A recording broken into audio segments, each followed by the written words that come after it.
My stepmother surprised me in a way I never expected. I was 19 when Dad married her.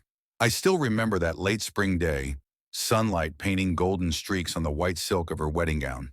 She was young, way too young for my father, who was approaching 50.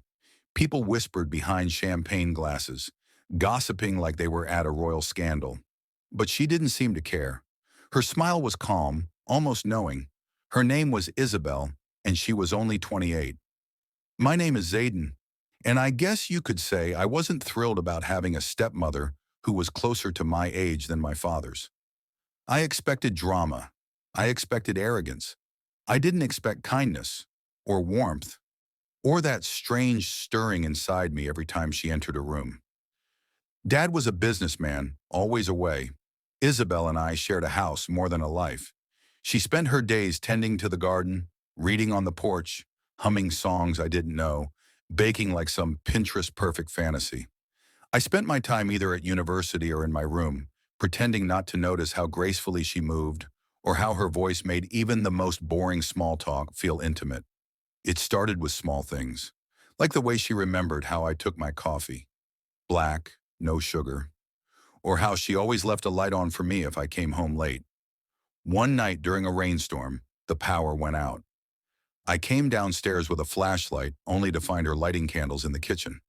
"Oh," she said, turning, candlelight dancing across her face. "I thought you'd be asleep." "I couldn't. The storm." She nodded and slid a mug toward me. "Warm milk. Helps." I sat across from her, sipping the milk. It was warm and sweet and made the silence feel comforting rather than awkward. "You okay, Zayden?" she asked gently. I hesitated. "Just thinking." "About you." She froze for a second. Her lips parted slightly, then curved into a gentle smile. "You're not a child anymore." Number I'm not.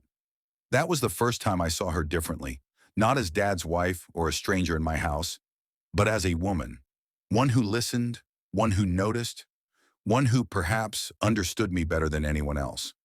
The lines began to blur. She'd knock on my door some mornings, holding breakfast on a tray. "Just because," she'd say. Or I'd find a new book on my shelf, one I mentioned in passing, with a note. "Thought you'd like this." She'd wear long silk robes around the house. Not inappropriate, but certainly not designed to be ignored.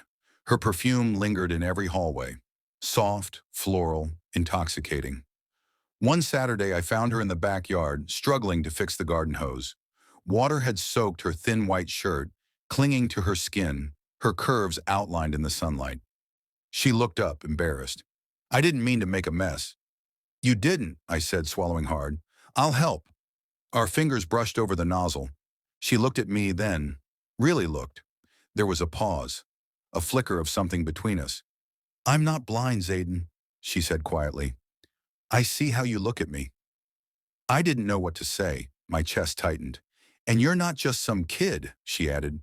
"You're a man, a good one." My heart pounded. Then why does it feel so wrong to say what I want to say? "Because it is," she whispered, her eyes lowering. "But that doesn't stop the wanting." The tension was electric after that day. Every moment felt charged. Every glance lingered. Every silence screamed. Then came Dad's business trip to Dubai. A whole week, just her and me. The night he left, we didn't talk much. She cooked lasagna. We ate in silence. I offered to help with the dishes and our hands met again. Soapy, warm, trembling. That night I couldn't sleep. I paced my room restless. I heard soft music downstairs. I followed the sound to the living room. She was dancing, alone, barefoot, in a thin satin nightgown that barely brushed her thighs. She saw me, didn't stop. "Isabel," I said, breathless. "I can't do this anymore," she said, her voice shaky. I pretend. I smile. I act like I'm fine being married to a man I don't love, when the only person I think about is you. I moved to her, slowly, carefully. Our hands met first, then our eyes, then finally our lips. The kiss was soft, like a confession, then deepened, fierce with everything we'd both tried to deny. Her fingers tangled in my hair. Mine found her waist, her back, the curve of her hips. We didn't stop. Couldn't. The couch became our haven. Every kiss, every touch was an unraveling of restraint. I learned the map of her body like a sacred script, each breath, each moan, etching itself into my memory forever.